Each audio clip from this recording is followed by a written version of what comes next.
Greetings, fellow adventurers and storytellers. OldNintenDude is here, ready to embark on an epic journey through realms unknown. Whether it's slaying dragons, exploring alien planets, or just trying to remember which dialogue option to pick, prepare for a grand role-playing escapade. Will his choices be wise? Will his character build be functional? Only time, and maybe a few helpful hints in chat, will tell. Thanks for joining OldNintenDude as he rolls dice, makes questionable decisions, and hopefully saves the day, or at least doesn't accidentally aggro the entire town guard. Let the adventure begin.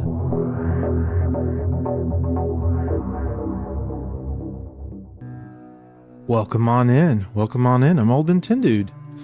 About 3-4 weeks ago, I was dabbling with the idea of integrating AI into role-playing. Have it create a system for us, have it create a world for us, and be our game master. I mentioned it a couple of weeks ago in my stream that I was playing around with the idea, and I decided today would be the day. I have off Memorial Weekend, I have off Monday and Tuesday, so let's play. Now this is going to require the chat to interact. I'm going to ask the chat to roll the D20 for me, to make decisions for me as we go on this journey together.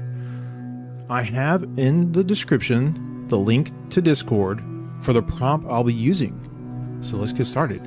First thing I need to do is I'm going to copy and paste my prompt, and we will get the ball rolling, or in this case, the die rolling.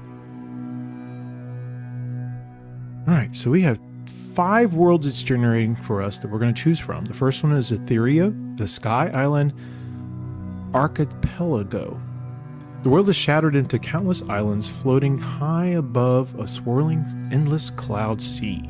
Travel between islands is done by magnificent airships, darling gliders, or by riding trained sky beasts.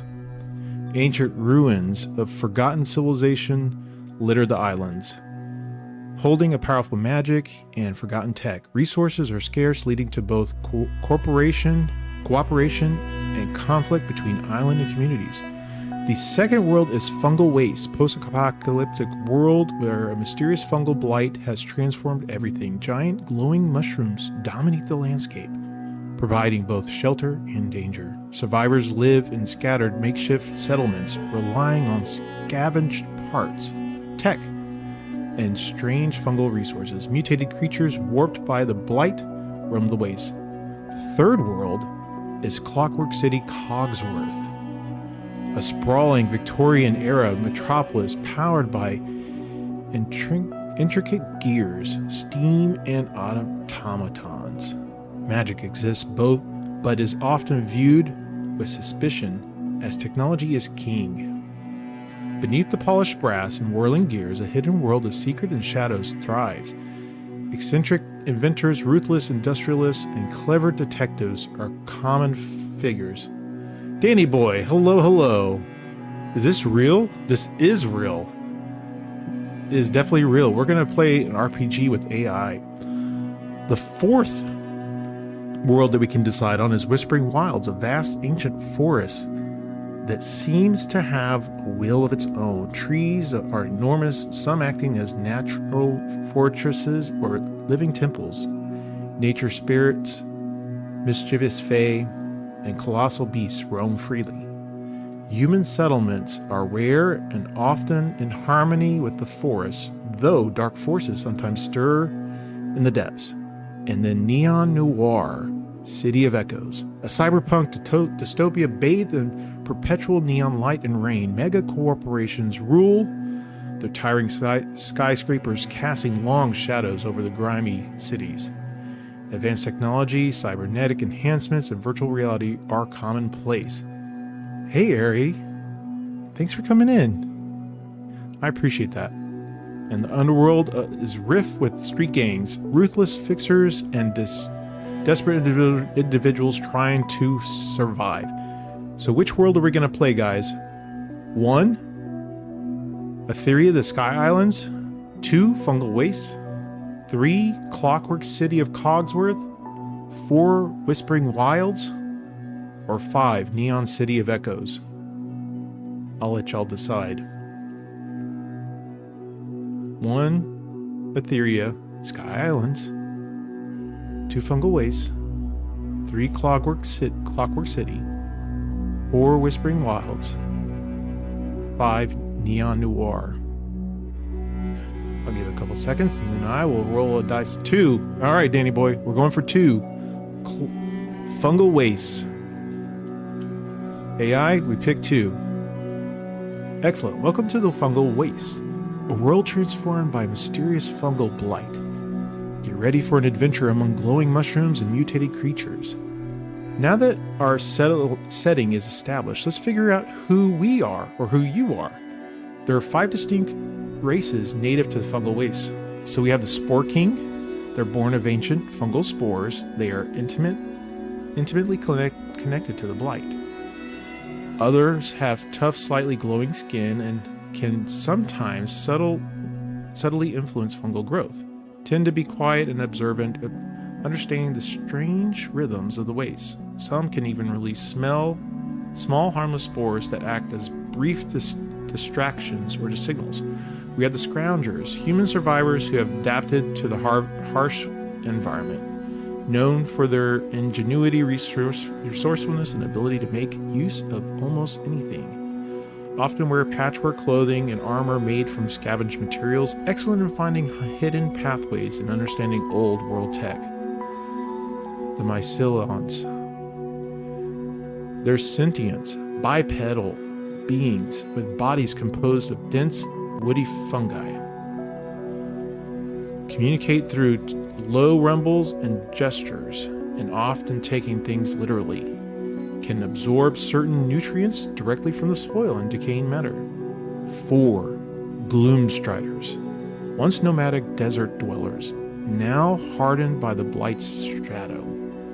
Known for their sharp senses, especially in low light, and their incredible endurance. Often wear cloaks and masks to protect against the fungal spores in the air. Possess a natural agility and are skilled at moving unseen through treacherous landscape. And 5 Shroom Singers. Rare and enigmatic beings, appearing almost elven, whose voices can subtly influence smaller fungal growths and even soothe aggressive mutated creatures. Their skin might have faint bioluminescent patterns, and their hair often resembles delicate mycelium strands, often pacifistic by nature, but their unique abilities can be surprisingly powerful. They typically reside in hidden groves, acting as guardians of specific fungal ecosystems. So 1, do we want to be Spore King, which are fungal spores? 2 Scroungers, which are human survivors? Myceliums? Hello. Welcome to the chat, Jesse. 3 Myceliums, which are sentients. 4 Gloom-Striders, which are nomadic desert dwellers. Or 5 Shroom Singers, which are like elf beings. Which should we choose as our race? Let me know in the chat. 1, 2, 3, or 5. 2. Oh, don't forget 4 as well. Again, 1 Spore King. 2 Scroungers. 4 Okie doke.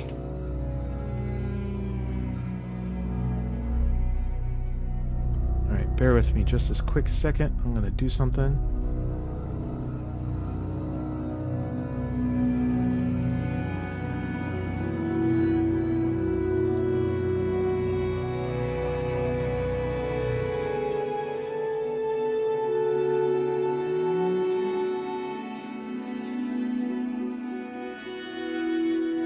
Alright, Danny boy, hi. Alright, so now that we've chosen Gloom-Striders, let's choose our class. We have 5 distinct character classes. Each has with it a unique skill and way to survive the fungal wasteland. We have Wasteland Scouts. These are masters of navigation and stealth. The Mycologist. Not just scientist, but someone who understands Blight's secrets. 3 Blighted Hunter, a tracker combatant focused on taking down the waste's most dangerous mutated creatures. 4 Shadow Weavers, a rare individual who has learned to harness the strange, almost psychic energy of the waste. And 5 Relic Runner, someone who specializes in recovering artifacts and technology from before the Blight. 1 Wasteland Scout, 2 Mycologist, 3 Blighted Hunter, 4 Shadow Weaver. Okie doke. We will do 3 Blighted Hunter.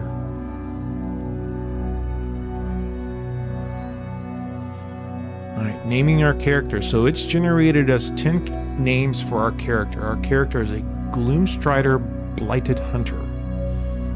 We have Kellen Dusk, Seraph Nighthawk, Ryan Shade, Lyron Stone, Anya Silentfoot, Jax Ember, Zara Gray, Torvin Gloom, Alara Swift, or Orin Stornhide. I have them listed there on the screen. We have 1 through 10 to choose for our name. Danny Boy got there first. Torvin Gloom it is.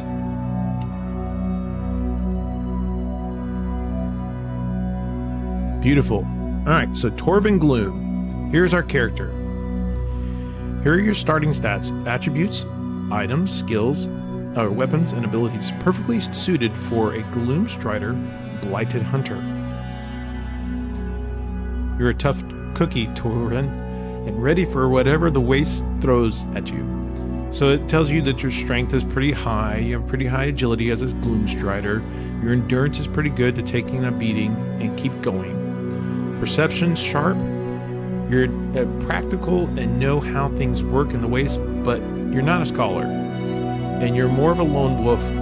Charming folks isn't your strong suit.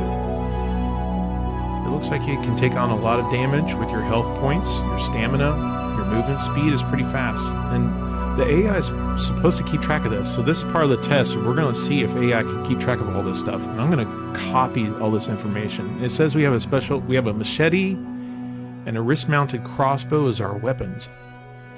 We have some light armor and we have some items as well in our satchel. We have 2 rations, a fungal finder kit, tattered map, and rusted compass. So what I'm going to do now is I recommend you doing this as well. If you download my prompt and you play along with AI, I recommend you copying down to keep track of your character. So I'm going to do that as well. I'm copying it right now so I can keep track of all of our abilities. Our special abilities are Silent Stride. Thanks to your Gloom-Strider agility, you can move almost silently when attempting to sneak. Hunter's Instinct. Your training as a Blighted Hunter gives you an edge in combat. Wasteland Resilience. You're tough. Once per day, your HP drops to 5 or below. You can immediately regain 5 HP. This represents your sheer refusal to give up. In the Creature Lore, it's a passive move or ability. You have a natural understanding of the common mutated creatures in the wasteland. So let's get started with our story. Alright. You, Torvin Gloom, find yourself at the edge of the Whispering Mycelium, a particularly dense and ancient fungal forest known for its towering, bioluminescent mushrooms and its unsettling quiet that hangs heavy in the air. The blight here is old, the fungi massive, and the path ahead barely visible beneath tangled roots and shimmering fungal growths. Your current objective, given to you by a few remaining elders of your nomadic Gloom-Strider clan, is to find the Sunstone Shard. This legendary artifact is rumored to be a piece of pre-blight technology, said to emit pure, life-giving light capable of temporarily pushing back the fungal blight and purifying tainted water. A small settlement of Scroungers, your clan's allies, has recently fallen ill from contaminated water, and the Sunstone shard is their last hope. The elders believe the shard is hidden within the Rotten Heart, a section of the Whispering Mycelium, notorious for its particularly aggressive fungal growths and mutated creatures located deep within the forest. You estimate it's a few hours' journey, and you'll need to be quick if you want to get back to the Scrounger settlement before it's too late. The air here is thick with a sweet, earthy scent of decay and the faint, unsettling hum of unseen fungal networks. Towering, luminous caps glow in the shades of violet and emerald. Emanating the winding path ahead is an eerie light. Twisted vines thick with phosphorescent spores hang like curtains from the colossal mushroom stalks. What do you do, Torvin? Do you immediately head into the Whispering Mycelium? Or do you take a moment to survey your immediate surroundings at the forest edge? Dark Knight is my answer. What should we do? What should Torvin do now? Should we head into the Whispering Mycelium? Or do we take a moment and survey the immediate surroundings of the forest edge? We're at the forest trying to look for that Sunstone shard. Oh, multiple choice. That's funny. I like that.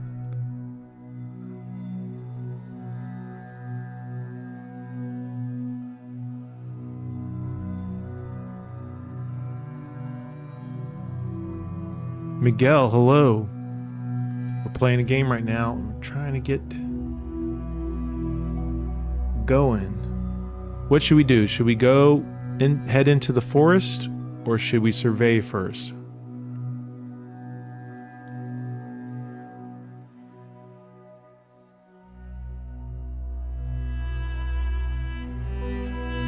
Recon. All right, we're going to do Recon.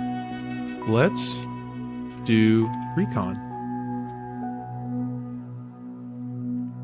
Smart move, Torvin. A good hunter always surveys the land before diving in. You crouch low, your blight-hardened leather armor bending surprisingly well for the dappled light filtering through the giant mushroom caps. You take a moment to scan the immediate area, your Gloom-Strider senses extended. You notice a few things. To your left, the ground is soft and damp, covered with a carpet of pale, glowing moss. You can see faint tracks, almost certainly left by some small scuttling creatures. To your right, a massive gnarled tree-like fungus, easy 50 feet tall, looms over the path. Its bark is strangely smooth and dark, and you can almost feel a faint thrumming vibration coming from it. Straight ahead, into the Whispering Mycelium, the path narrows significantly. The air here feels heavier, and the glowing fungi seem to grow even denser, creating a natural tunnel. You hear a soft, rhythmic drip, drip, drip sound from within. What do you focus your recon on, Tarvin? What do you want to do? Examine the tracks on the mossy ground? Investigate the giant fungal tree to your right, or peer deeper into the narrow path ahead? Oh, first one in. Wildfire, hello, welcome in. All right, we're going to examine the tracks on the mossy ground. 1. I'm going to adjust my... We're going to adjust our chat here so everyone can see what's going on.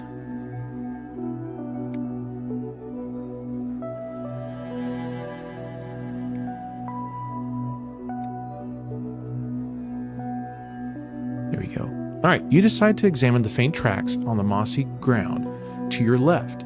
You carefully approach your Gloom-Strider, senses a heightened, trying not to disturb the delicate glowing moss. As you lean in, you see that the tracks are indeed very small, like something with many tiny legs scurrying across the damp surface. They seem to lead away from the main path and disappear into a thick cluster of smaller, pulsating mushrooms. Suddenly, a tiny, almost transparent glowworm emerges from the moss near the tracks, its body emitting a soft, pulsating light. It wiggles excitedly towards your hand before darting back into the moss. It seems harmless, but its presence confirms there's life scurrying about. So we have several things we could do. Do you follow the tracks and see where they lead into the cluster of pulsating mushrooms? You dismiss the tracks as minor critters and return to your main recon? Or do you try to catch the glowworm? Perhaps they could be used for something. You kneel, Tarvin, your sharp Gloom-Strider eyes focusing on the faint indentions in the glowing moss. The tracks are small, almost like beetles, but elongated and with tiny claw marks at the ends. They lead deeper into the fungal waste, mirroring the general direction of the narrow path. Which do you do? Follow the tracks, dismiss the tracks, or try to catch the glowworm?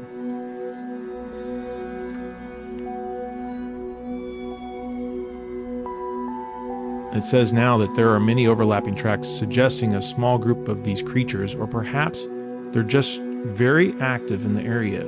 You also notice something else, a few tiny, almost impeccably dark specks scattered near the tracks.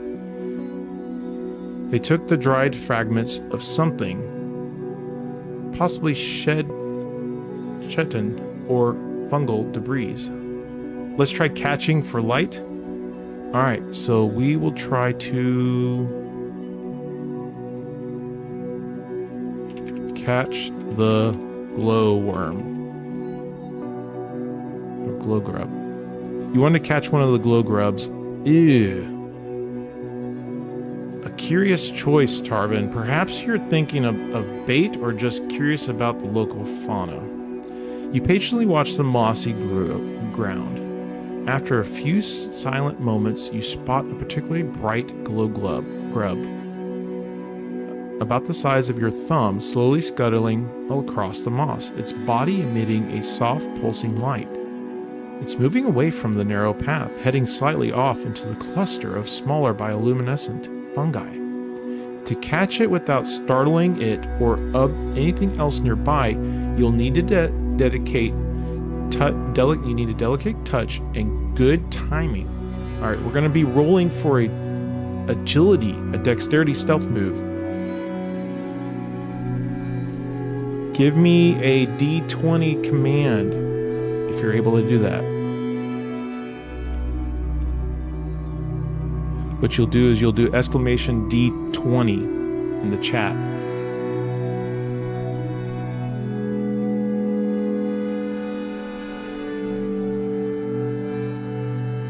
So catching the glowworm, a bit of a risky move.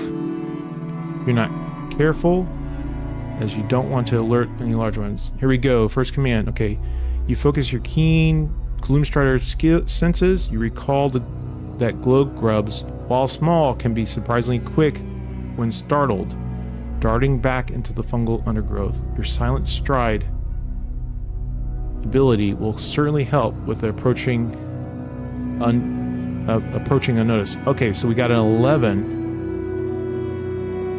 There we go. I'm going to type in 11. You opt for swift lunge, Tarvin. You spot a slightly larger glow grub scurrying across a particularly luminous patch of moss. The Gloom-Strider agility is your best bet here. Okay, Tarvin, roll a d20 for your agility to check to see if you can snag it. Tell me your result. I need another d20 roll.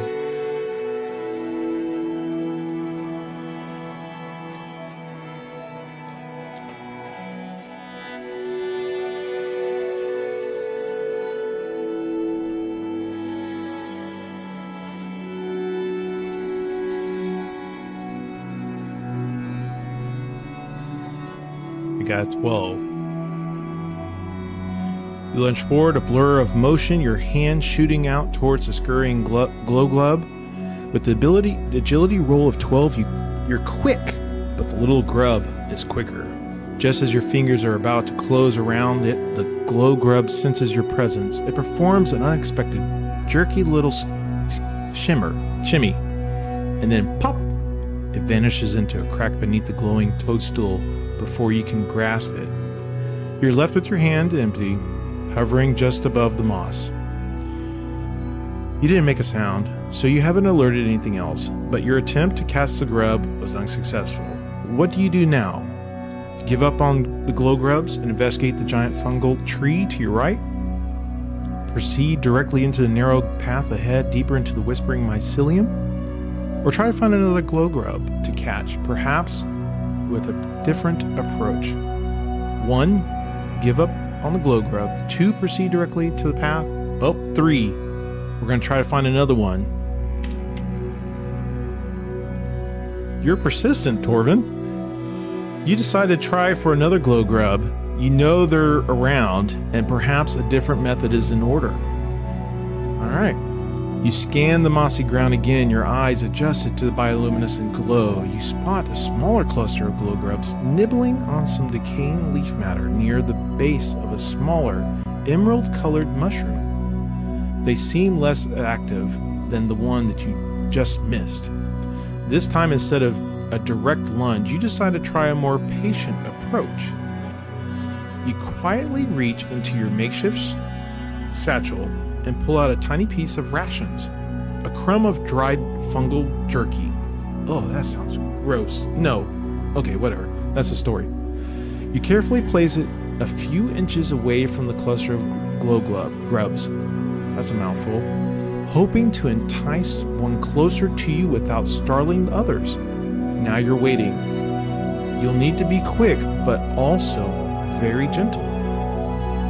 Tell me, Torvin, what's your plan to grab itself once you get close to the jerky? It gets close to the jerky. Will you A, attempt a quick, delicate pinch with your fingers to secure it without squishing it, or use a small flat piece of scavenged bark, if you can find it one nearby, to scoop it up? Are we going to scoop it up or pinch it? 1 or 2? 1, quick pinch. 2, scoop it up.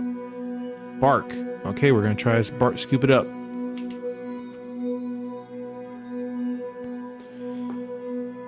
You chose to be resourceful, Torvin. You scan the immediate area around the glowing moss. Your keen Gloom-Strider eyes quickly spot a piece of thin, dried fungal bark, perfectly sized for scooping, particularly partially hidden beneath a cluster of small orange-hued mushrooms. You carefully pick up the bark. Now, with the piece of jerky acting as a lure, you watch as one of the glow grubs tentatively approaches the bait. It wiggles its antenna, seemingly intrigued by the scent. This is your moment. Okay, Torvin, you need to make 2 rolls here. We're going to do a d20 for perception to see if we can effectively use the bark to scoop up the grub without startling it, and then we'll do another d20 for intellect to ensure our technique is precise and effective. I need a oh, you got to put in a d20, exclamation d20.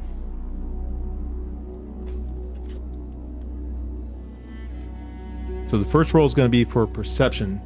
All right, Miguel's got the first roll. You can do one too, Jesse, and we'll use that for the intellect.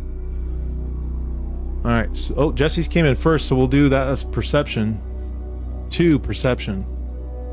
Roll. Oh, you gently maneuver the thin piece of fungal bark. The glow grub, distracted by the jerky, is perfectly positioned. You roll a 2 for your perception, and an intellect roll isn't needed here, as it was for finding the bark.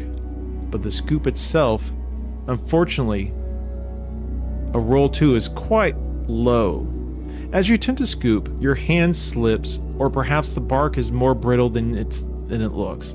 The piece, way to go, Jesse. A 2? Oh, the piece of bark cracks from a soft snap, startling the glow grub. It recoils instantly, wiggling deeper into the glowing moss and vanishing from sight. The jerky, still untouched, lies where you placed it. It seems the glow grubs are proving surprisingly elusive, Torvin. Alright, back to the decision again. Do we give up on the glow grubs and investigate the fungal tree? Do we proceed directly into the narrow path? Or do we try again? Are we going to still try for something else useful or a different approach to the grubs? 1, 2, or 3? Oh, I need to drink some water. Hold on. Give me 1, 2, or 3. 1, give up, investigate the tree. 2, proceed to the narrow path. 3, let's get another grub.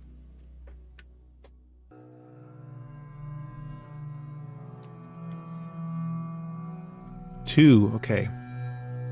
I'm going to raise this up so we can see this better.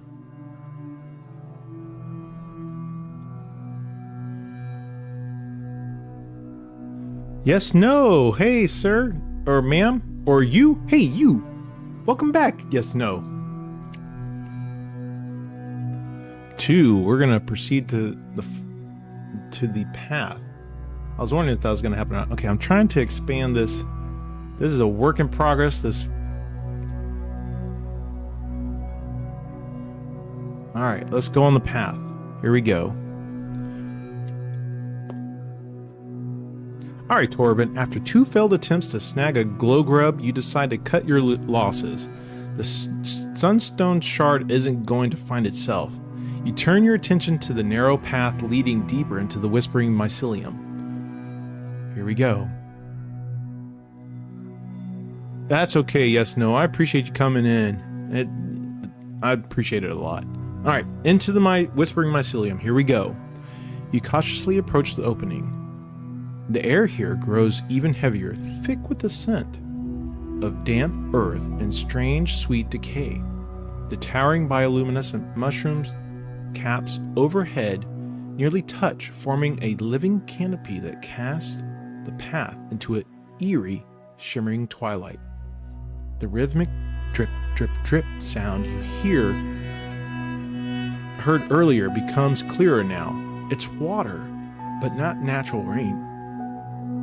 It seems to be slowly dripping from the caps themselves, collecting in small glowing puddles on the fungal floor. Run away! Monty Python. The path underfoot is soft and springy, made of countless layers of compressed fungal matter. Twisted, phosphorescent vines hang like strange curtains, occasionally brushing against your armor. So I guess it's like vines in the jungle going past you that you're going deep in, so it's somewhat dense.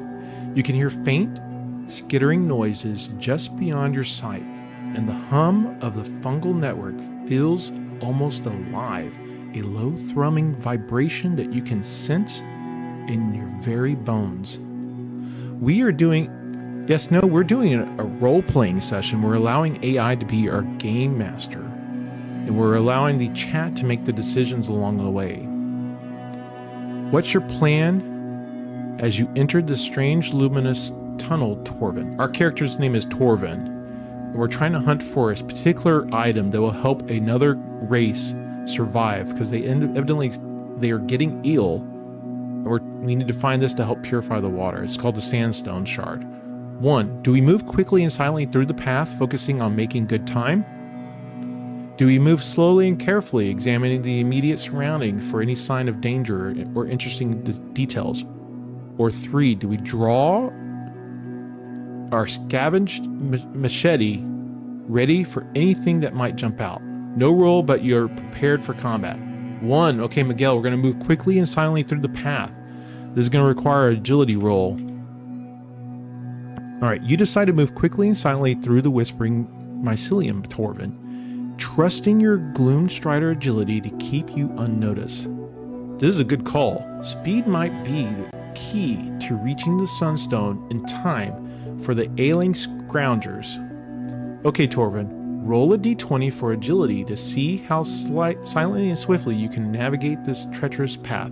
Remember, your silent stride ability gives you advantage here, so roll 2 dice and tell me both results. Okay, so we have 14 and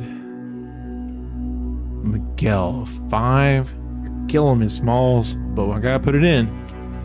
Alright, here's our 2 rolls. With your 14 from your rolls of 14 and 5, your agility is impressive, Torvin. Thank you, Jesse. You move like a phantom through the luminous tunnel of the Whispering Mycelium. What time of day is it for you? I'm in Central Standard Time. So it's 10 o'clock. So you move like a phantom through the luminous tunnel of the Whispering Mycelium. Your blight-hearted leather armor barely rustles, and your feet find purchase on the springy fungal floor with almost no sound. You glide past hanging phosphorescent vines, your Gloom-Strider cloak blending in with the shimmering shadows. You cover a good distance quickly, leaving the entrance far behind, and the rhythmic drip, drip, drip continues, almost soothing now. But your hunter's sense remains sharp. Suddenly you hear a new sound ahead, a low, guttural chittering, followed by a wet squelch. It sounds close. You expertly press yourself against the smooth side of a massive glowing mushroom stalk, peering around it. Before you, the path widens into a small, naturally formed cavern. The air here is thick with a cloying, sickly sweet odor. In the center of the cavern, hunched over something on the ground, are 3 grotesque creatures. They look like massive bloated beetles, roughly the size of a large dog, with chitinous shells that shimmer with the oily green sheen. Their multi-jointed legs scrabble awkwardly, and from their mouths long barbed proboscis extend. Ooh, these are some big words for me, even for me. Currently plunged into a decaying pile of what looks like fungal matter and something else. These are tenacious bloaters. Your creature lore passive immediately tells you these bloaters are slow-moving but incredibly tough. Their shells are hard to crack. They are highly aggressive if disturbed, especially when feeding. They're particularly vulnerable to quick, piercing strikes to their underbelly or joints, which are less armored. One of them lifts its head, its compound eyes twitching. It hasn't seen you yet, but it's clearly on edge. What's your move, Torvin? 1. Engage them. Draw your scavenger machete and charge in, targeting their weak points. 2. Try a stealth attack with your wrist-mounted crossbow on one of them before engaging. 3. Attempt to sneak past them using silent stride to avoid combat entirely. Or 4. Observe them further, looking for more information or environmental advantage. So what are we going to do? 1. Engage. 2. Stealth attack. 3. Attempt to sneak past. Or 4. Observe. 4. Observe. Okay, here we go. We're going to observe them now.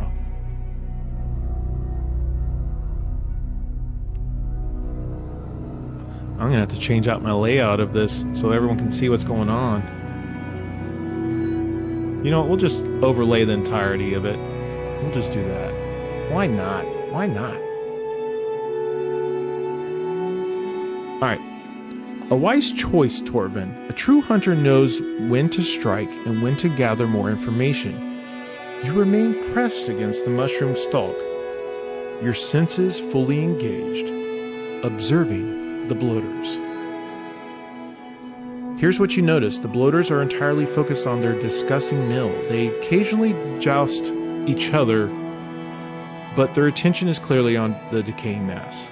The pile they're feasting on seems to be a former creature, perhaps a smaller animal or even a plant-based life form, now thoroughly consumed by the blight and partially eaten by the bloaters. The sickly sweet odor is strongest from the pile, One of the bloaters, the larger of the three, occasionally emits a louder, sharper chitting sound, as it warning the others. It seems to be the dominant one.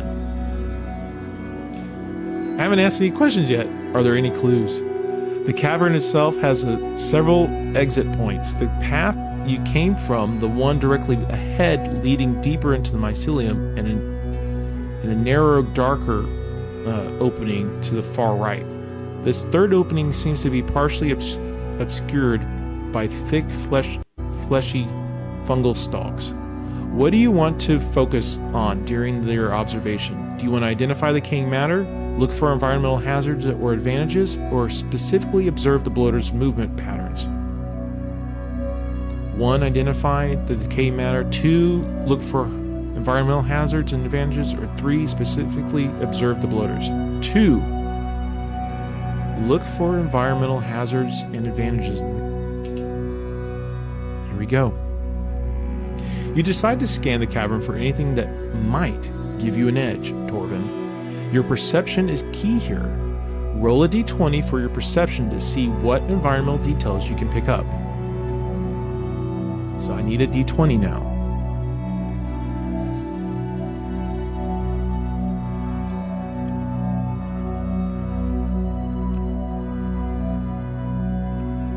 Oh, a 2?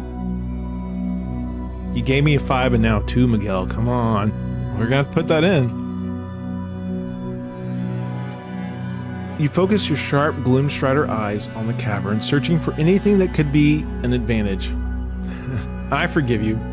Is this a game or is it a quest? This is a one-shot session generated by Gemini that we're using right now. And so it's randomly generating this, and it's basically, I guess you would call it improvisation, because we don't even know what it's going to generate. It's basically, as we enter these decisions, it decides based on previous entries and previous responses how to structure the next response.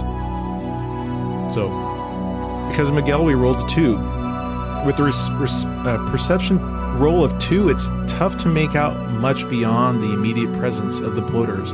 The ambient light from the glowing fungi seems to play tricks on your eyes, making it difficult to discern subtle details in the shadows. The air is thick with a cloying scent, which is also distracting. You can't quite pinpoint any obvious environmental hazards or strategic spots to exploit. The tavern seems like a fairly straightforward, albeit tight, space. The 3 bloaters are still engrossed in their meal, though the largest one occasionally twitches its antenna, its compound eyes sweeping vaguely in your direction. It still hasn't spotted you, thanks to your earlier stealthy move. What's next? What's our next move? Do we engage them? Do we try a stealth attack? Do we attempt to sneak past them? Or do we observe further? 1 engage, 2 sneak attack, 3 attempt to sneak past, 4 observe even more.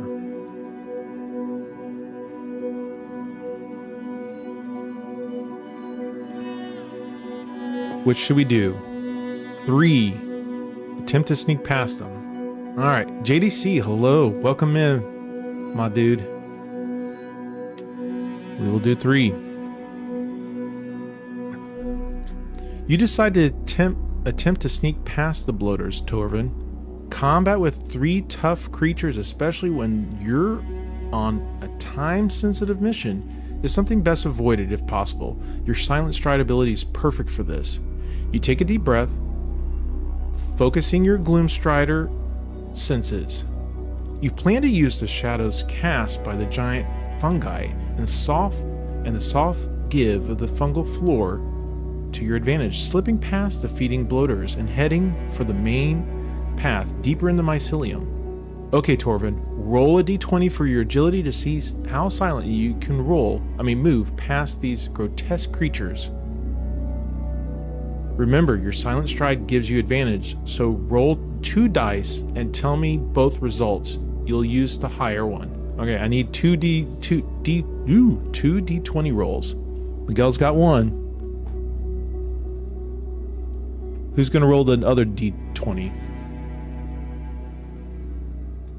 I'm going to shrink this. And then next time I'll make it where it's nice and big on the side. All right, so Jesse's now low number. All right, 14 and 4. Here we go. 14 and 4. We'll shrink this too so we can see this all. We'll just move this in the middle for now. All right, so with the 14, from your roll of 14 and 4, your agility serves you well, Torvin. You are a master of stealth. You move with incredible grace, hugging the shadows of the immense fungal growths. The soft, springy fungal floor muffles your footsteps, and the bloaters, engrossed in their repulsive meal, remain oblivious to your presence. You successfully navigate the cavern, slipping past the feeding horrors. The sickly sweet odor gradually fades behind you as you enter a narrower opening on the far side, which quickly leads into another section of the whispering Mycelium.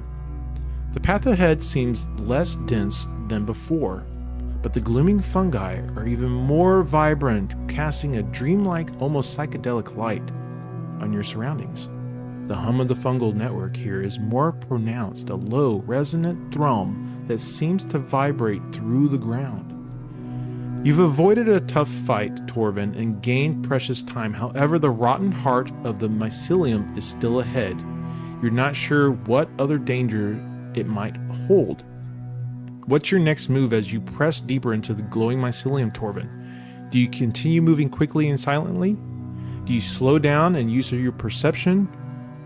Or check your makeshift satchel to see if anything might be useful up ahead?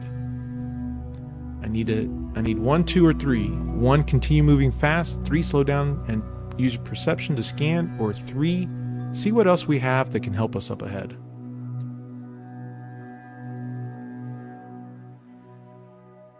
3. Okay, Miguel, we're gonna search our makeshift satchel.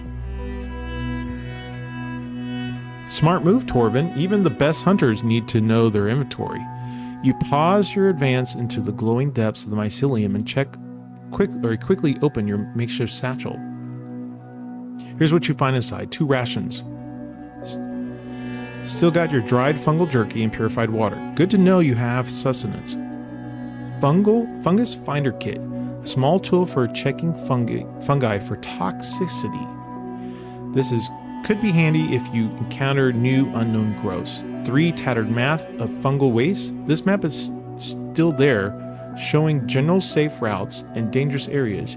You can vaguely see the general direction of the rotten heart marked on it, and then a rusty compass, still spinning true, pointing you north.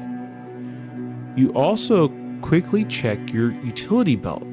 Your wrist-mounted crossbow is loaded with 1 bolt, and you have 9 more spare bolts in your pouches. Your scavenge machete is still securely sheathed in your side. Everything's accounted for. You're well equipped for what lies ahead.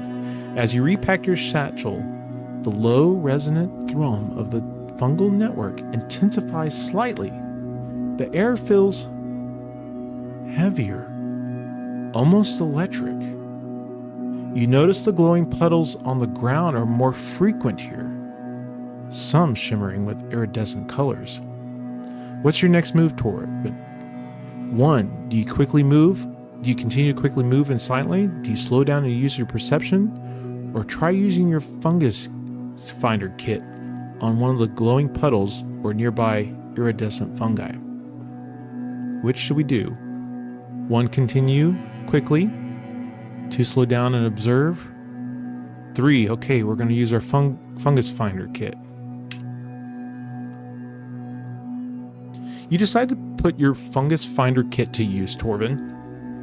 The intensified hum of the fungal network and the strangely iridescent puddles are definitely worth investigating. You kneel beside one of the glowing puddles, which shimmers with blues, purples, and greens. You carefully pull out a small, specialized scoop and test strip from your kit. You collect a tiny sample of the shimmering liquid and press it against the strip. The strip immediately reacts, changing color rapidly. It doesn't indicate extreme toxicity, but it flashes like with a pattern you recognize from your lore as indicating heightened fungal activity and concentrated bioenergy. This isn't just water, it's a liquid infused with the very essence of the blight. Raw and potent, it feels alive. Suddenly, as you observe the glowing puddle, the very ground around it begins to subtly shift. Small, thick tendrils, no bigger than your fingers, begin to slowly, deliberately extend from the edges of the shimmering pool, reaching out towards you like hungry worms. They're sluggish, but growing. What do you do, Torvin? Do you 1. Quickly withdraw your hand and move away from the puddle? 2. Try to sever the tendrils with your scavenger machete. 3.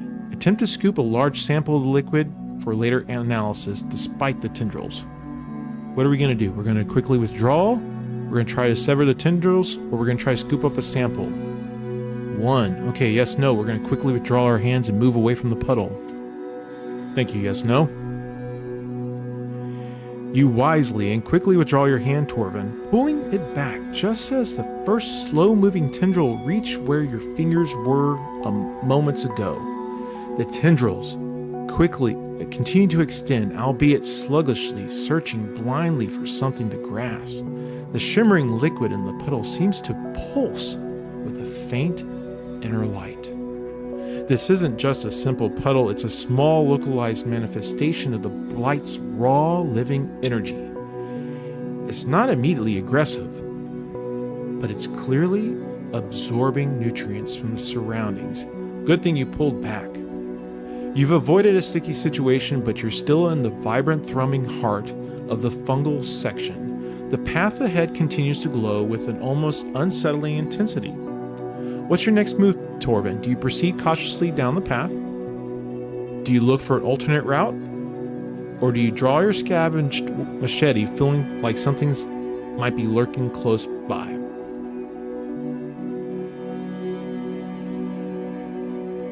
Should we continue on the path, find an alternate route, or draw a scavenger's machete? What did we do? Yeah, we already did that. Oh, 3. Okay, Miguel got there first. We're going to draw machete, our choppy chop chop.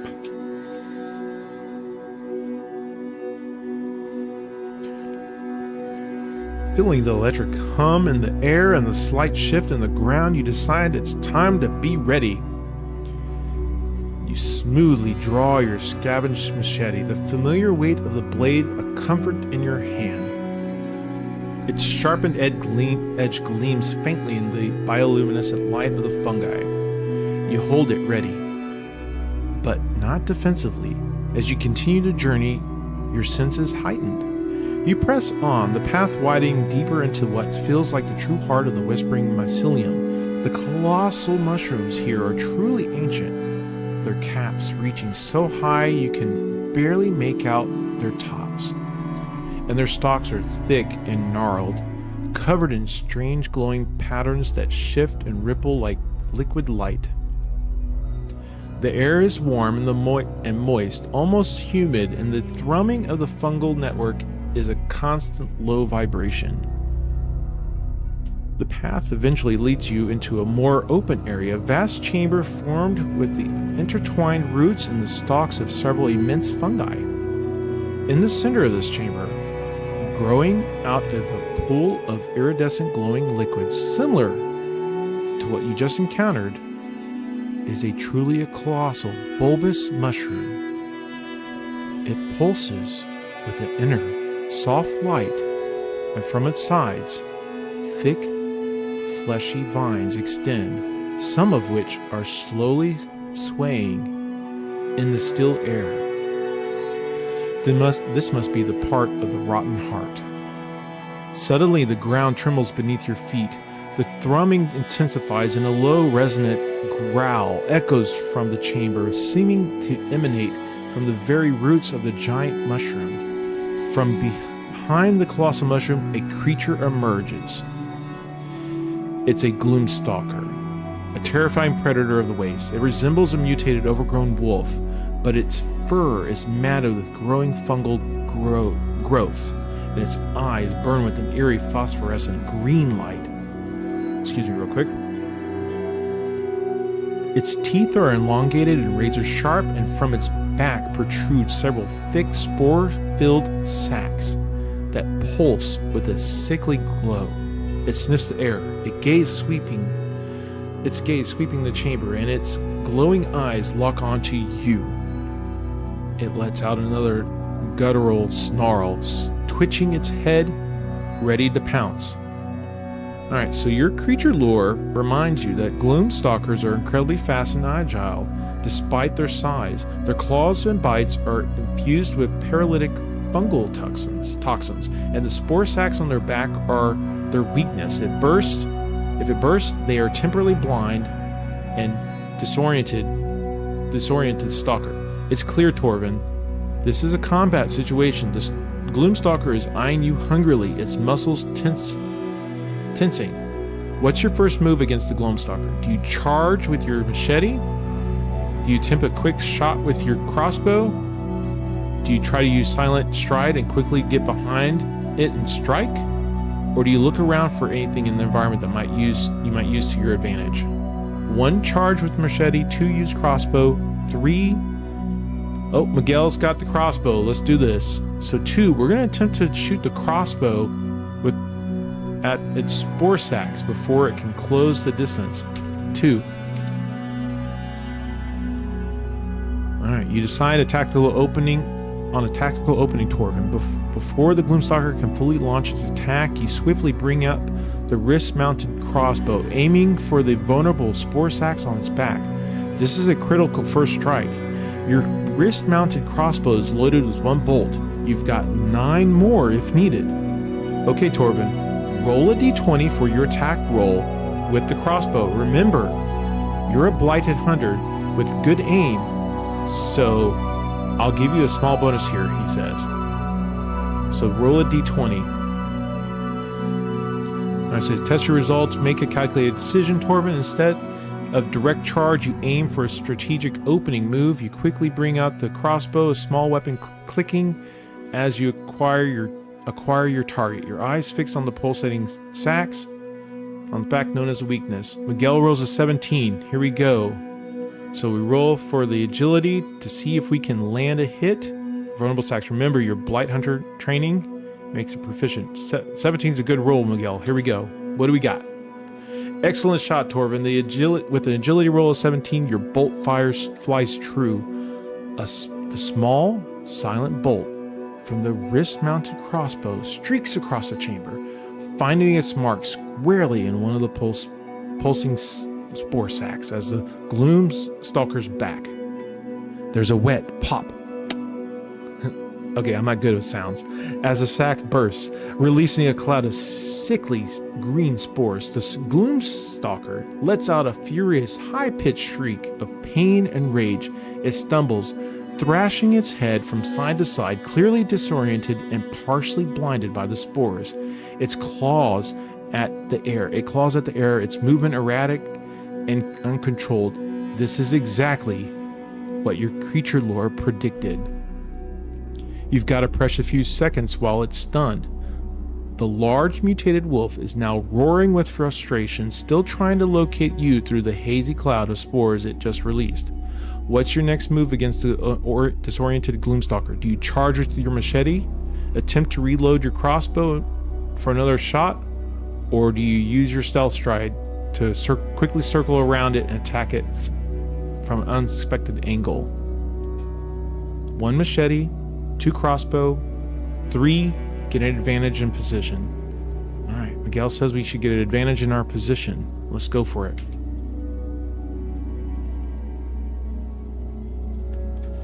Smart move, Torvin. Capitalizing on the disorientation is key. You decide to use your natural Gloom-Strider stealth to circle the Gloom-Stalker, aiming to attack from an angle it won't expect once it starts to regain its bearings. This could allow for a decisive strike. You melt into the shadows cast by the immense fungal stalks, moving swiftly and silently around the still thrashing, spore-blinded creature. Okay, Torvin, roll a d20 for your agility to see how effectively you can reposition yourself without detection. Remember, your silent stride gives you advantage, so roll 2 dice and tell me both results. All right, I need 2 d20 rolls.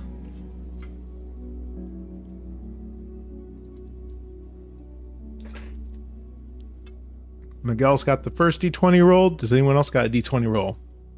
15, and who's got our second d20 roll?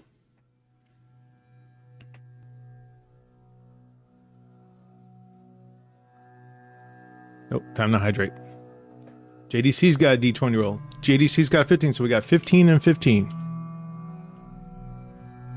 With incredible agility roll of 15, both dice hitting 15, you execute a flawless flanking maneuver, Torvin. You are truly a master of the shadow and the stalk. While the Gloom-Stalker is still bellowing and thrashing wildly, trying to clear the spores from its eyes and nostrils, you swiftly circle around. You end up directly behind the creature, a perfect position for a decisive strike. The Gloom-Stalker is still reeling, its massive body shaking, completely unaware of your new position. This is your chance to strike a powerful blow. What's your plan for this attack, Torvin? You have your scavenge machete ready. 1. Go for a precise strike to the back of its knee joints, hoping to cripple its movement. 2. Aim for a powerful sweeping strike at its exposed neck. Or 3. Attempt to burst another spore sac. Jesse, you may want to refresh your stream. You may be a little behind, or there may be an option to click live. 2, Miguel. Okay.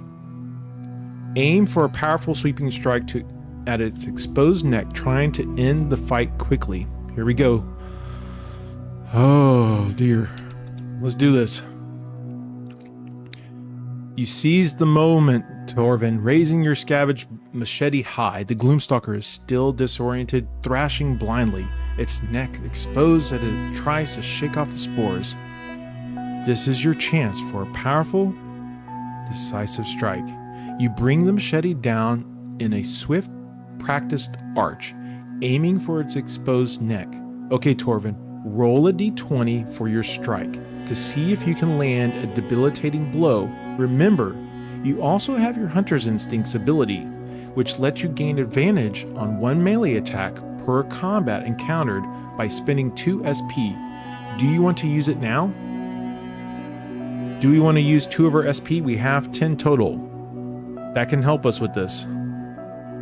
I'm going to ignore that. We'll pretend you didn't roll that, Miguel. We'll decide first, do we want to spend our special move, Hunter's Instinct? Yes or no?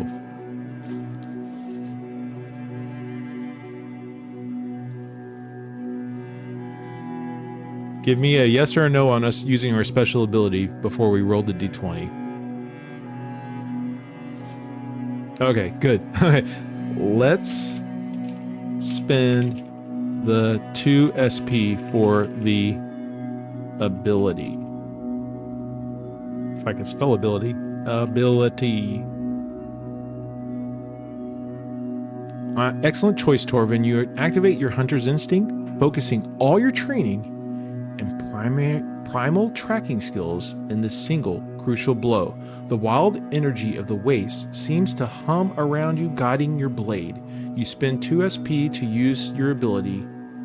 Your current stamina points are now 8. Now, Torvin, roll 2 d20s for your strength and tell me both results. You can take the higher one. Okay, so Jesse rolled we might as well just do the 20 now, but can I get another roll just because? Let's get another d20 roll just because. Wow, perfect 20. That's good, Jesse. Who's got another d20? There we go, Miguel. Rolls 11. All right. 20 and 11. Who knows? Maybe it'll surprise us and do something different. Incredible. A natural 20 on your strength roll and an 11 as the second roll. Combined with your Hunter's Instincts, you delivered an absolutely devastating blow, Torvin. Your scavenge machete arcs down with a terrifying force and precision, slamming into the Gloom-Stalker's exposed neck. There's a sickening crunch as the blade severs muscle and bone. The creature lets out a strangled, gurgling shriek that quickly cuts off. The glowing green eyes flicker once, then dim, and its massive fungal-covered body collapses to the ground with a heavy thud, sending up a small poof of spores. The chamber falls silent, save for the faint, steady thrum of the fungal network. The sickeningly sweet odor of decay still lingers, but now, mixed with it, is the metallic tang of fresh blood. The Gloom-Stalker is now unalive. You stand over the fallen beast with your machete still clutched in your hand, a testament to your blighted hunter prowess. That was a serious threat, and you dispatched it with terrifying efficiency. You glance around the chamber. The colossal bulbous mushroom in the center still pulses with its soft inner light, and the iridescent liquid in the pool at its base shimmers. Now that the immediate danger is gone, you can take a moment to assess the situation. Do you want to 1. Examine the fallen Gloom-Stalker for anything useful? 2. Investigate the colossal mushroom? 3. Search the immediate chamber? Or 4. Take a moment to rest and recover after the fight? 1. Gloom-Stalker, 2. Colossal mushroom, 3. Chamber, 4. Just kick back.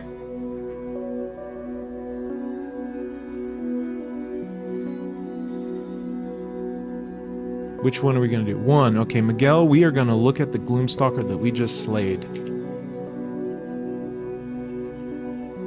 You decide to examine the fallen Gloom-Stalker, Torvin. A hunter never wastes a good opportunity to gather resources or learn more about their prey. You approach the massive inert body. The fungal growths on its matted fur still faintly glow, and the air around it carries a lingering scent of decay and something acrid, or a byproduct of its toxic nature. Carefully, you use the tip of the scavenged machete to probe its hide. The chitinous claws are surprisingly tough, and its teeth still razor sharp even in death. You notice the remnants of the burst spore sacs on its back, still oozing the fainted green residue. After quickly but thoroughly inspecting, you find a couple of things. 2 Gloom-Stalker claws. These are tough curved claws about the length of your forearm. Oh, that's huge.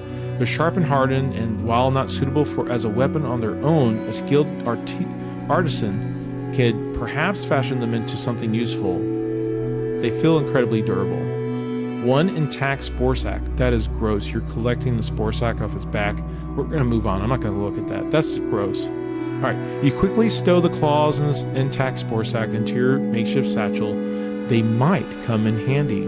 The chamber remains quiet, lit with the pulsing light of the colossal mushroom in the iridescent pool. You've dealt with a significant threat, and now you have some interesting spoils.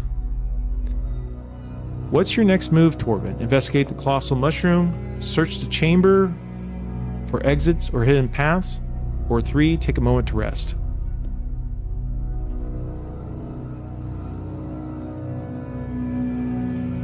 One, investigate the colossal mushroom. 2, search the immediate chamber. 3, okay, so 3, we are going to take a moment to recover after the fight.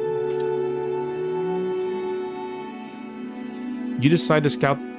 What? You decide to scout the chamber, your eyes sweeping the mass of fungal stalks and iridescent pools. It's smart to know your escape routes, or if there's a less obvious way forward. Okay, so this is where AI may be messing up. But we're going to go with it. Roll a d20 for perception to see what you can uncover.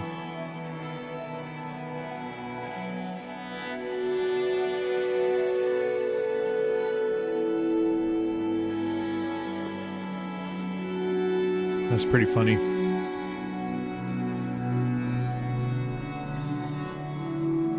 We got 13. With perception roll of 13, you thoroughly scan the chamber, Torvin. Your Gloom-Strider senses, sharpened by countless journeys through the wastes, pick up a few crucial details. The main path you've been following continues directly ahead, winding deeper into the luminous fungal forest.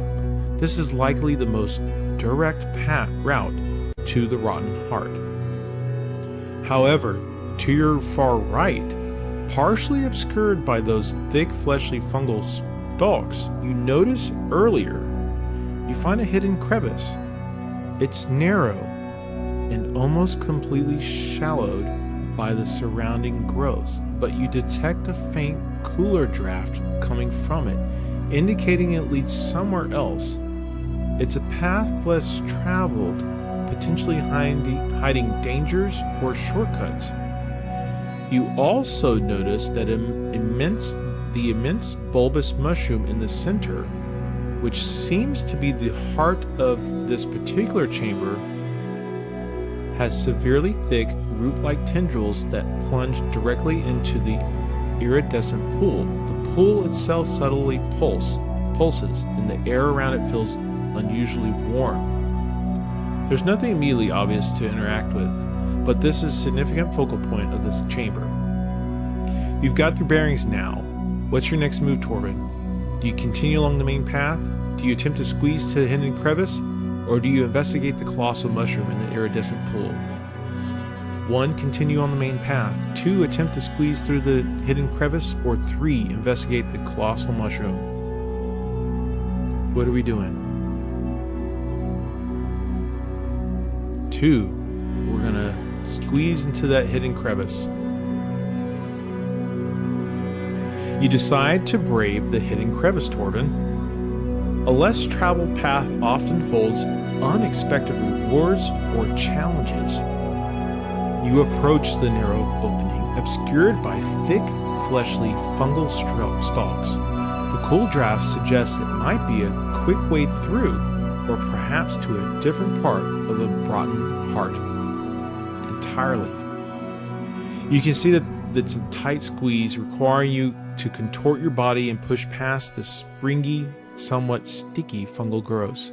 It won't be an easy move silently, but your agility might just be enough.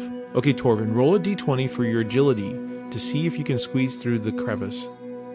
I need a d20 roll! Exclamation d20.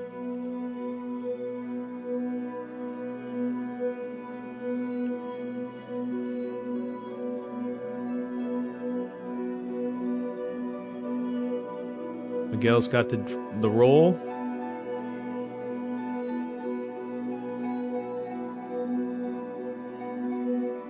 We got 11. Alright, we got 11. You carefully approach the crevice, Torvin, and begin to squeeze through. The fungal stalks are surprisingly resilient and are a bit slimy, pushing back against you. With the agility roll of 11, you manage to get through, but it's a tight fit.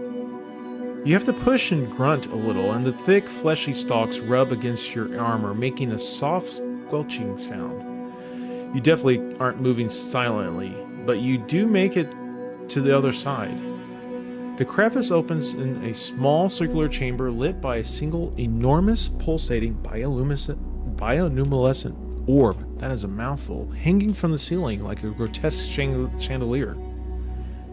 The air here is still, and strangely, the usual hum of the fungal network is almost completely absent, replaced by a faint, high-pitched whining sound.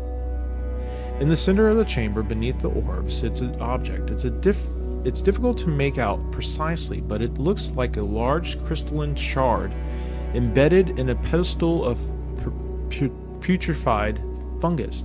It pulses with a soft, warm glow light that seems to push back the luminescence of the orb above it.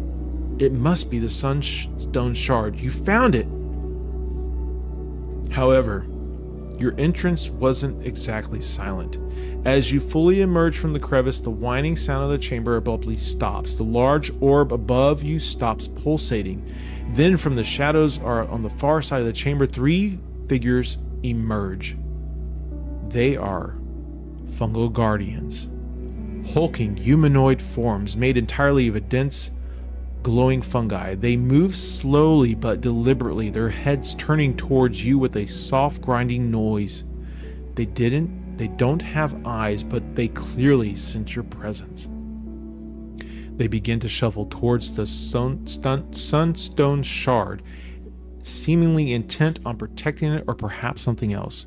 Your creature lore passive tells you, here's what it tells you. Okay, so we know much about the wastelands and the blight and everything, so this is what our creature lore, our knowledge of these things tell us. The Fungal Guardians are slow but incredibly resistant to physical damage. They are often animated by concentrated blight energy, making them highly resilient. They are vulnerable to rapid temperature changes or concentrated bursts of light energy that disrupt their fungal structure. Alright, so it seems finding the Sunstone shard won't be as easy as just picking it up. You've got these 3 Fungal Guardians between you and the objective. So here's what we have to do. What's your first move, Torvin? Do you engage the Fungal Guardians, draw your scavenge machete, and charge it? 2, do you attempt to use your crossbow to hit the central glowing orb, hoping it might affect the Guardians? 3, do you use your environment to your advantage, perhaps looking for something to disorient or distract the Guardians? Or 4, make a desperate dash for the Sunstone, hoping to grab it and run. So what are we going to do? 1, engage the Fungals. 2, attempt a crossbow hit to the orb.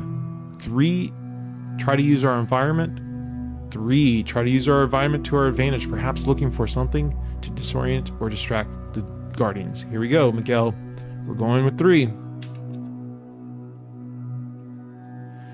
You wisely decide to scan the environment for an advantage, Torvin.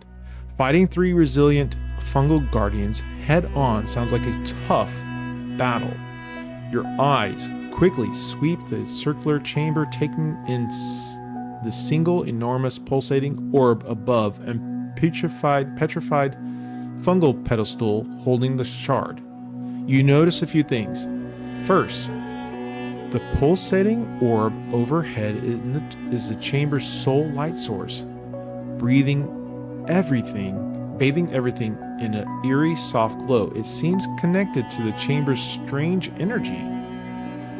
2, the pedestal holding the Sunstone shard is made of petrified fungus, but its surface seems to have a strange, almost runic carvings that faintly glow when the shard pulses.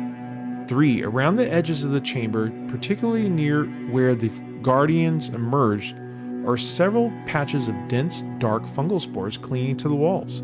They look thicker and darker than the common airborne spores you've encountered.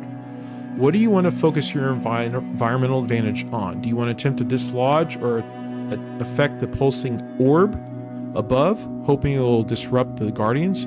2, you want to examine the dark fungal spores on the walls more closely, wondering if they can be weaponized or used as a distraction? Or 3, do you want to investigate the runic carvings on the Sunstone shard's pedestal, hoping for a clue about the power and weakness? All these obviously are going to require different roles, but which one are we going to? 2, we are going to examine the dark fungal spores. All right, Miguel.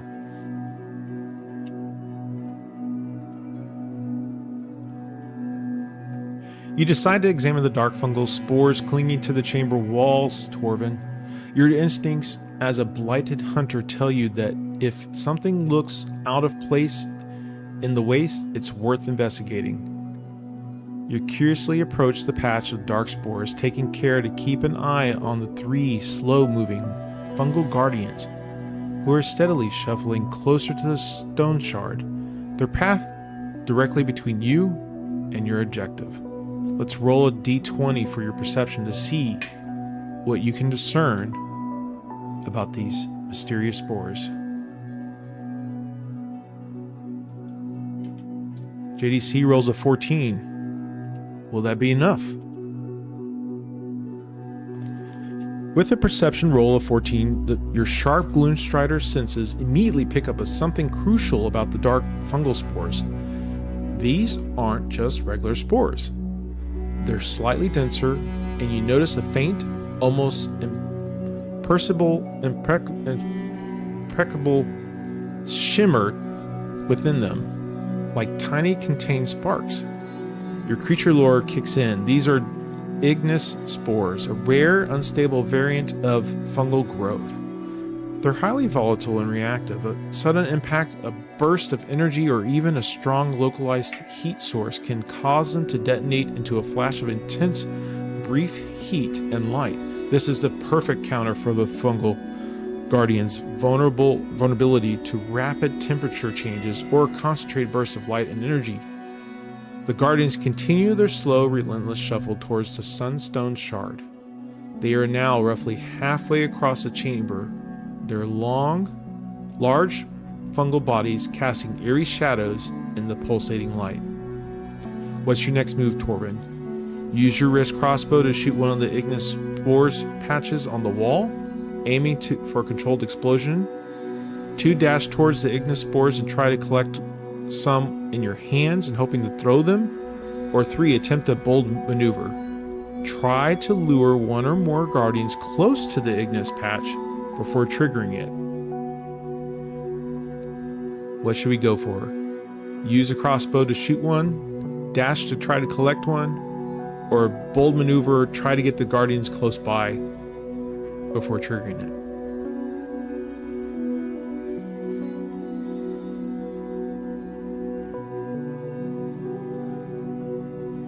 We have a 3. We're going to try to do a bold maneuver, gutsy maneuver. Try to lure one or more guardians close to the spore patches.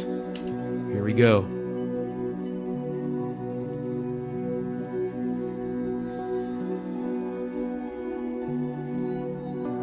Oh, it's thinking. Okay, bold and potentially decisive strategy, Torvin. Luring the fungal guardians into position before detonating the ignis spores could take out multiple threats at once. The 3 guardians are still slowly shuffling towards the Sunstone shard, their path putting them closer to the central pedestal than the ignis spore patches on the wall. You'll need to get their attention and draw them towards the volatile spores. How do you intend to lure the fungal guardians towards the ignis spores? 1. Dash to the patch of ignis spores, making just enough noise to catch their attention and then moving away quickly. 2. Throw a small non-essential item towards the ignis spore patch, hoping the sound draws them over. Or 3. Attempt a verbal taunt, trying to draw their slow, mindless attention with a loud shout or distinct noise. What are we going to do? 1, dash to the patch, hopefully make some noise and then run away. 2, okay, 2, we're going to throw a small non-essential item towards the ignis spore patch, hoping to sound draws their attention. Here we go. 2. You opt for a more subtle lure, Torvin. You reach into your utility belt and pull out a single spare crossbow bolt. It's not precious, and its metallic clink might just be enough to draw their attention. You eye a patch of ignis spores on the wall, roughly equidistant from you and the fungal guardians, who are still slowly shuffling towards the Sunstone shard. You need to land the bolt close enough to the spores to draw their attention, but not so close that you trigger a premature detonation. Okay, Torvin. Okay, Miguel or whoever. D20 for agility to see how accurately you throw this bolt. Don't mess this up. Who's got the D20? Remember, we're trying to throw it, but not so accurately that we detonate one of the spores.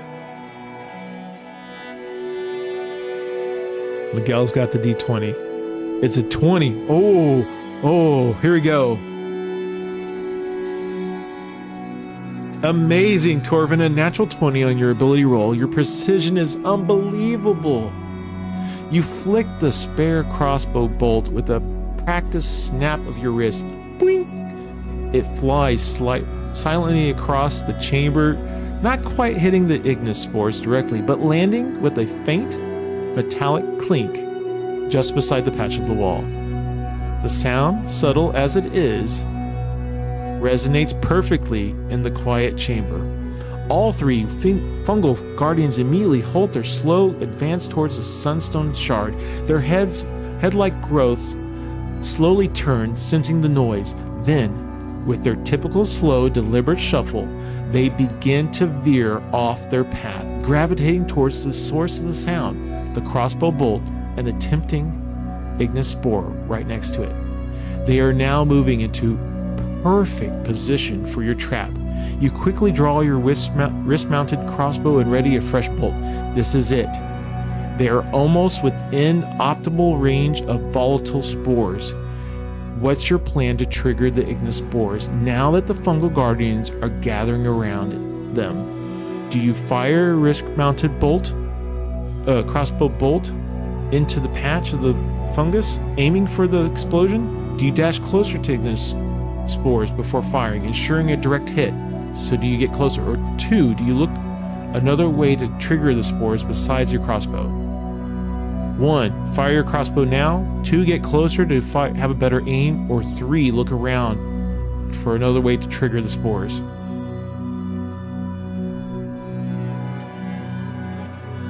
One, 2, or 3. 1, fire now directly. 3, look for another way to trigger the spores besides your crossbow. Maybe a more subtle approach. Here we go.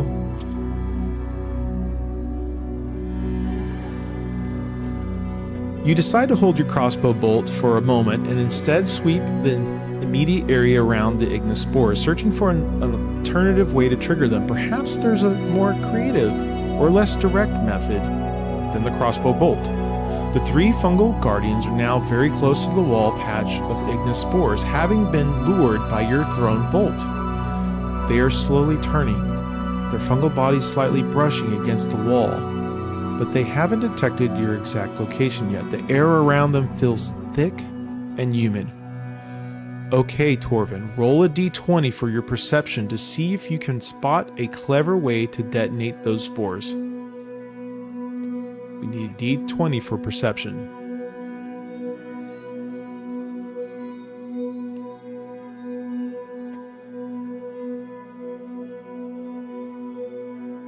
Who's got the d20 roll? Oh, Miguel again. All right. Let's see if this works. Come on. A 1. No, Miguel, not a 1. Oh, we got to put that in. Here we go. Oh, no.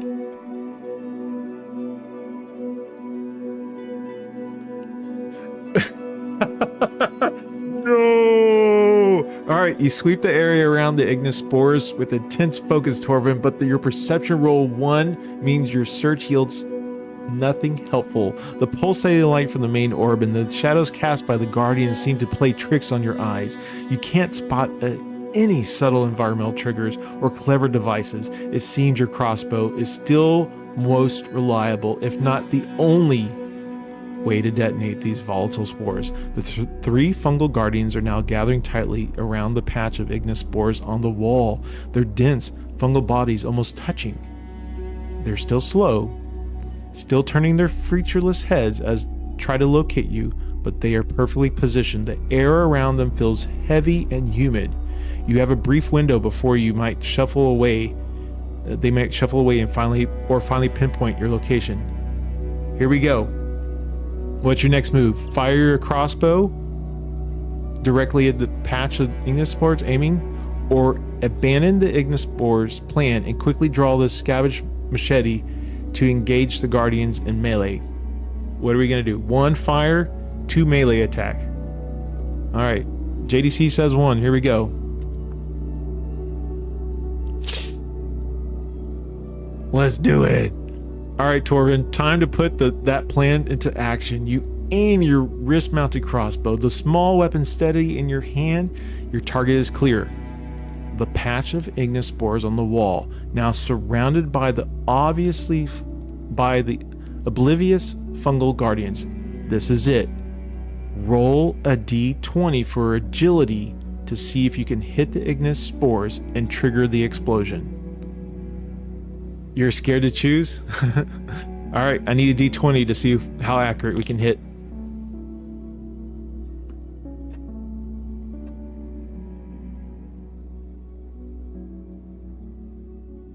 Who's got a d20 roll? Oh, here we go, Miguel. All right, better not be a 1. Please be a high number. Please be a high number. 11. Okay, let's see what that... Ooh, that's going to be close at 11. I mean, it's upper 50th percentile. We'll see what this does. Oh, no, not 1. Hold on. Redo. It was 11. Let's see if it'll let me redo it. I'm sure it'll let me. Ah, here we go. You quickly correct your aim, Torvin. Your head steadies and you focus returns to the ignis spore patch. Look at that. I like this. It recognized that we were correcting our mistake in the entry and created a new variation of result. This is pretty cool. I like this.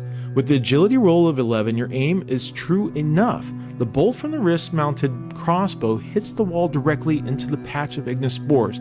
There's a sudden, blinding flash of brilliant white light and a sharp crack as the volatile spores detonate. A wave of intense, dry heat washes over the chamber, momentarily pushing back the humid air. The 3 fungal guardians directly in the blast radius recoil violently. Their dense fungal bodies steam and smoke and faint cracks appear across their surfaces. They let out a high-pitched grinding shriek, stumbling backwards, momentarily disoriented by the sudden burst of light and heat. They are damaged and confused, but not yet defeated. Their inherent resilience means they can take a beating. They're still functional, but clearly reeling from the unexpected blast, swaying on their feet. You've landed a good hit, Torvin, gaining a significant advantage. The Sunstone shard still pulsating with the golden light in the center of the room. What's your next move, Torvin, as the Fungal Guardians attempt to regain their composure? 1. Do you charge with your scavenge machete and press the attack while they're disoriented? 2. Attempt to reload your crossbow for another shot, aiming for another weak point on the Guardians? Or 3. Dash towards the Sunstone shard, hoping to grab it while they're recovering. What should we do? Charge with the machete, attempt another shot with the crossbow, or dash towards the Sunstone shard? 3. Alright, we're going to try to grab and run. Here we go.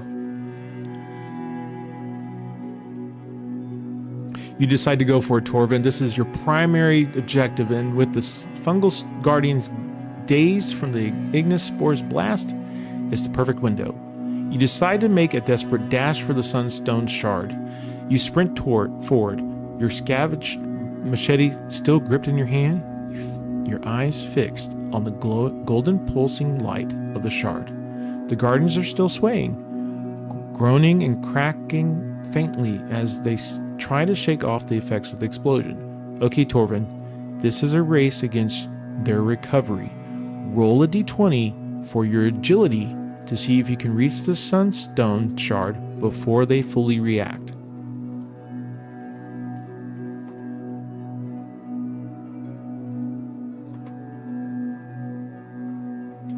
Who's got a d20 for the agility move? Miguel's got the d20. Here we go. An 8. Where's that where's that perfect 20 that you had earlier? We should reuse that. All right, here we go. You sprint forward, Torvin, a blur of motion, your eyes locked on the shimmering Sunstone shard. You recover the distance quickly, your boots thudding softly on the fungal floor. With an agility roll of 8, you nearly make it.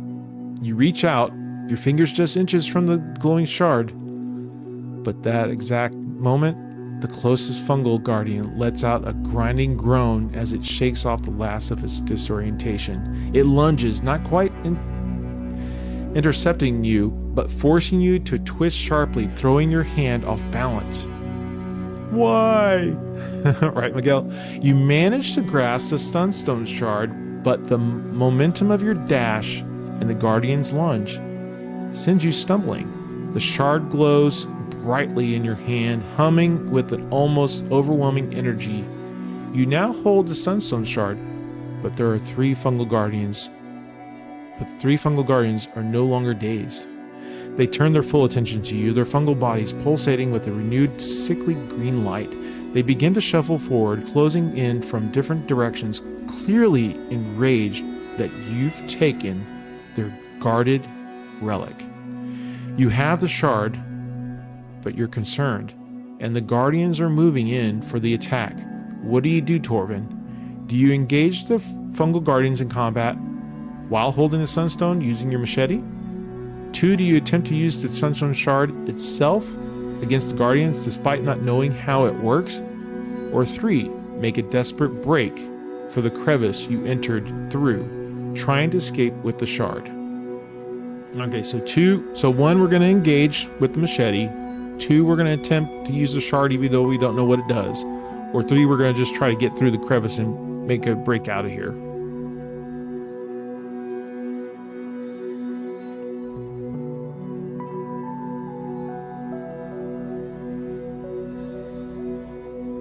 We're gonna make a run for it, Miguel. Okay, here we go.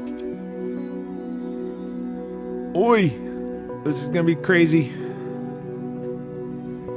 You make a desperate decision, Torvin. With the Sunstone shard now humming with vibrant energy in your grip, you decide to make a break for it. Attempting to escape through the narrow crevice you came through. It's risky, but perhaps the only way to get the shard to the ailing scroungers. You tuck the glowing artifact close, your scavenged machete still clutched in your hand, and bolt towards the crevice. The three Fungal Guardians are fully alert. Their slow shuffle turning into surprisingly quick lumber. They converge on you, trying to cut your escape. Okay, Torvin, this is the moment of pure adrenaline and desperate agility. Roll a d20 for your agility to see if you can squeeze back through the crevice and escape the Guardians.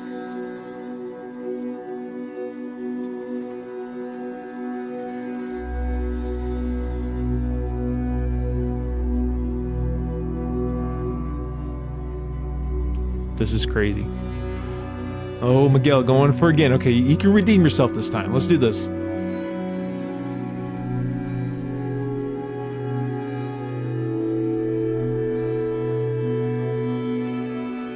What is it? 19! Yes! Alright, put the 19 in. Awesome. Alright, with an incredible agility, a roll of 19, you pull off a miraculous escape, Torvin.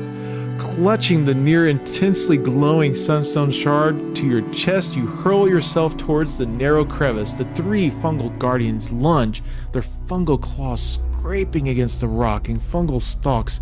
Just as you squeeze through, you twist and contort your body with desperate, unholy speed, pushing past the slimy growths that try to snag you.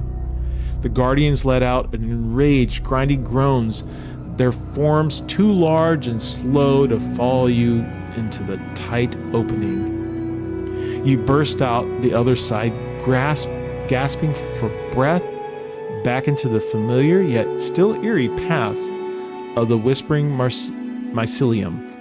The hum of the fungal network is strong here, but as you look down at the Sunstone shard in your hand, you realize something profound. The shard pulses with vibrant, pure golden light, pushing back the sickly green and violet glow of the surrounding fungi. Where its light torches the ground, the common spores seem to shrivel and recede slightly. The air around you, once thick with the scent of decay, now feels cleaner, more almost invigorating. This artifact is truly powerful, and it's working. You retrieve the Sunstone shard, Torvin, but now you face the journey back to the Scrounger's settlement. The wastes are still dangerous, but you now carry a beacon of hope. What's your plan for the journey back to the Scrounger settlement with the Sunstone shard in hand? Move quickly and steadily, trusting the shard's light to deter minor threats and focusing speed. 2. Move cautiously, staying alert for dangers even with the shard's protection. Or 3. Take short rest to recover your breath and assess your path back. What should we do? 1. Move quickly and steadily. 2. More cautiously. 3. Take a rest and assess our area.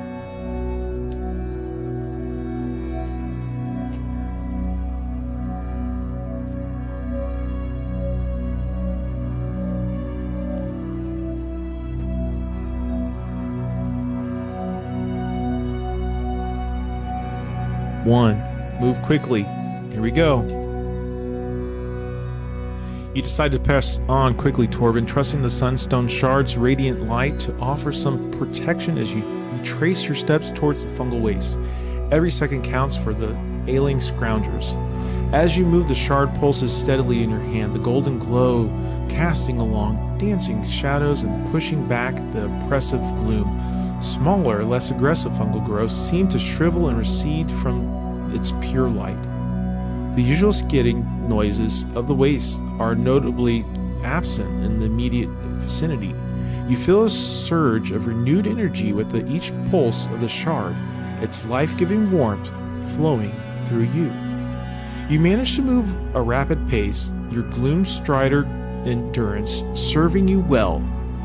The return journey is less fraught with immediate dangers thanks to the shard's presence, though you remain vigilant. After what feels like an eternity of navigating the winding bioluminescent paths, you finally emerge from the densest part of the whispering mycelium. The air begins to clear, the towering mushrooms giving way to more familiar, blighted landscape of the outer waste. Ahead, nestled precariously among the skeletal remains of old-world structures, you spot the faint, flickering lights of the Scrounger settlement. You hasten your pace, the Sunstone shard held high like a beacon. As you approach the makeshift gates, a few weary Scrounger guards, looking pale and gaunt, spot your glowing approach. Their eyes widen in disbelief and then relief. "He's got it! The Sunstone shard," one of them croaks, his voice weak but filled with hope. Word spreads like wildfire. As you enter the settlement, the few able-bodied Scroungers gather around, their faces etched with desperation, but now also with a glimmer of hope. You're quickly led to the elder, a wise old Scrounger named Kale, who lies on a cot, breathing shallowly. You hold out the Sunstone shard. Its golden light washes over Kale's face, and he lets out a shuddering breath, his eyes fluttering open. A faint flush of color returns to his cheeks, and his breathing deepens. The shard's pulses gently, its light seeming to warm the very air. "Torvin, you did it," he whispers, a weak but genuine smile gracing his lips. "The children, the others." The immediate crisis is averted. The shard's presence is already bringing relief, and with it, you can begin the long process of purifying the water supply and healing the sick. You've brought hope back to these desperate people. Congratulations, Torvin Gloom. You have successfully completed your mission. You navigated the dangerous fungal waste, defeated the formidable Gloom-Stalker, and retrieved the legendary Sunstone shard, saving the Scrounger settlement. There we go. We did it. Awesome sauce. All right. So that was a test of the prompt and everything. I have this on Discord. I definitely want to do this again. I'll change the format on my screen, of course. This was a test run to see how well this would run. I enjoyed this a lot. I'll say this. If you know someone that likes RPGs and would be interested in something like this, share with them. I'm going to try to schedule in the next 2 or 3 weeks to do this again. We'll make it a longer session. But I had a lot of fun. I appreciate it. Thank you, Miguel. Thank you, Jesse. Thank you, Yes No. Thank you, JDC, for coming in and having fun with us.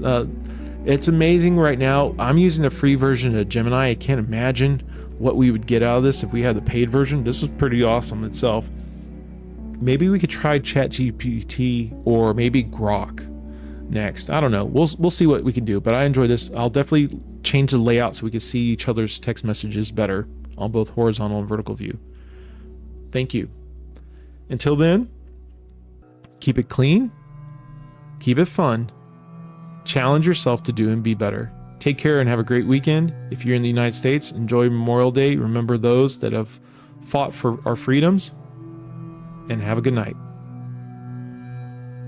Good night, JDC. Good night, Miguel. Good night, Jesse.